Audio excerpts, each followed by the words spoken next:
आज आम बनवाई जाऊे बिना पियाज रसुण रे आउ बहुत ही चटपटा आउ सुआदिया बैगण रे तैयारी खट्टा। तो आपण माने बैगण तो बहुत प्रकार रेसिपी खाइबे तो एमती प्रकार थारे खट्टा बने की समस्त को खुआतु देखिए बहुत ही बढ़िया लगिबो।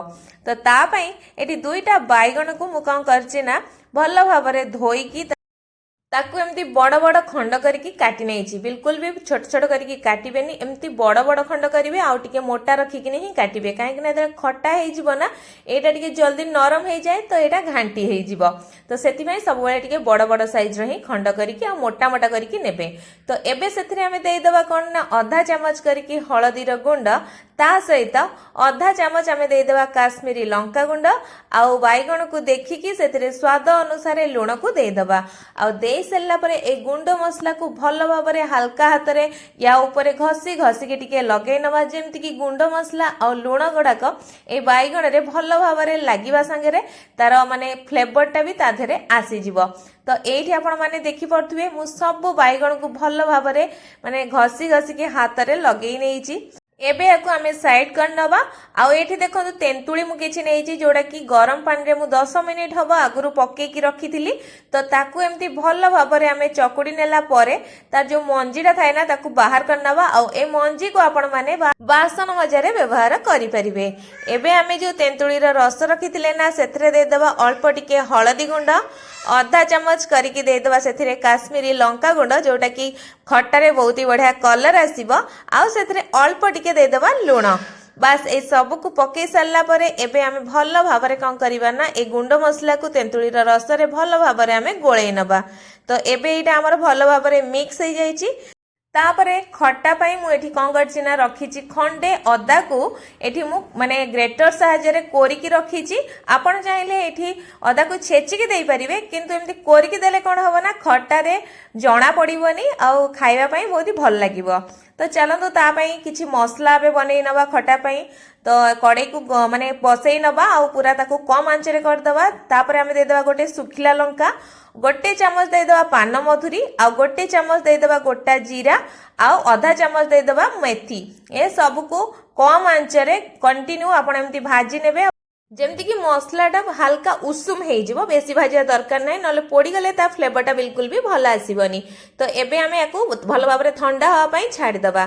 तो चलते एबे खटा प्रस्तुत करिबा। तो एबे ता पाई सेम कड़ाई रे मु कौन करूची ना 3 चामच पाखापाखी रिफाइन तेल को दे दउची आ एठी पूरा मीडियम आंच रे तेल को भल भाव रे एठी गरम हवा पई देबे काहे कि जेहेतु बैगण को आमे एथरे पके की भाजीबा ना नहले बैगणटा कइथा हे जिवो। तो सब बेले हाई फ्लेम बा पूरा गरम हैला परे बैगण को पकई नेबे आउ ताकू भल भाव में 2 मिनिट पर्यंत भाजी नेबे। तो एठी पाखापाखी 2 मिनिट आमर हेई गलानी। तो देखि पारथिबे बैगण एठी आमर भल भाव में भाजी हेई गलानी। तो एबे आमे सबु तक बैगण को कौन करबा ना एथरु बाहर कर नबा। तो एठी देखंतु जो मसला गुडा आमे बैगण रे गोळेई थिले ना तो से मसला गुडा ते तेल रे रही जाईची। तो ताकू एमती आपण मसला को सब तक सेथरु बाहर कर नेबे। तापरे से तेल रे मु दे दोची आउ गोटे चामच रिफाइन तेल आउ ताकू टिके गरम हवा पई देबा। तो गरम हैला परे आधा चामच सेथरे सोरिष को दे देबा आउ सेटा तेरे फुटी आसीबो ना सेथरे आमे दे देबा भृषंग पत्र आउ एटा तेरे फुटी जिवो आउ टिके सेथरे आमे दे देबा जो कोरी की रखिथिले अदा को ताकू पकई नबा आ ताकू बेसी समय नै गोटे मिनिट पर्यंत भल भाव रे टिके भाजी नबा जेमती अदाटा आमर हल्का भाजी हो जिवो। तो एठी देखंतु आमर एठी अदाटा भल भाव रे भाजी हेई गलानी देखि परथिबे काना तार कलर भी चेंज हो गलानी। तो ए स्टेज रे आमे कोन करिबा ना जो तेंतुली रो रस को रखिथिले ना तो एथरे देई देबा। तो ता सहित मु देई दोची कोन आउ गोटे गिना करिकी सेथरे पानी काहे ना हमर खटाटा बनेबा तो बैगण भी तादरे सिझिबार अछि।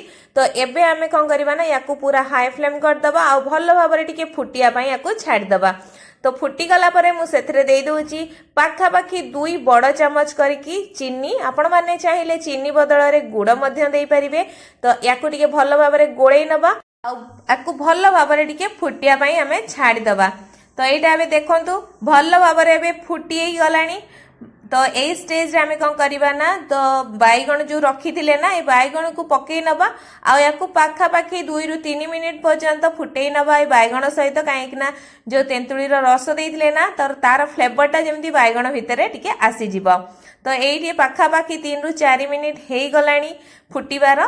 तो यही स्टेज में कौन कर जो आम मसलाटा को बनई तो ताकू मु भल भाव गुंड करके नहीं आसती से मुझे गोटे चामच ता सहित से आम देदेबा किछि फ्रेश कटा होगी रही धनिया पत्र को जोटा कि बहुत ही बढ़िया बास्ना आनिबो। तो बस एबे आमे याकू गोळेई नबा भल भाव में। तो ये देखंतु आर पानीटा टिके माने तार कंसिस्टेंसीटा टिके पतला अछि। तो एबे आउ टिके हाई फ्लेम रे पानी को टिके मारदबा। तो ये पाखापाखि 2 मिनिट मु बसई सारा पर यार कंसिस्टेंसी देखो एबे टिके मोटा हो गला। तो यहाँ रहिला पर भी आउ टिके मोटा हो जिवो। तो बस एमती आपण माने खटा बनातु आ किपरि लागला हम कमेंट बॉक्स रे कमेंट करी निश्चय जणांतु। धन्यवाद।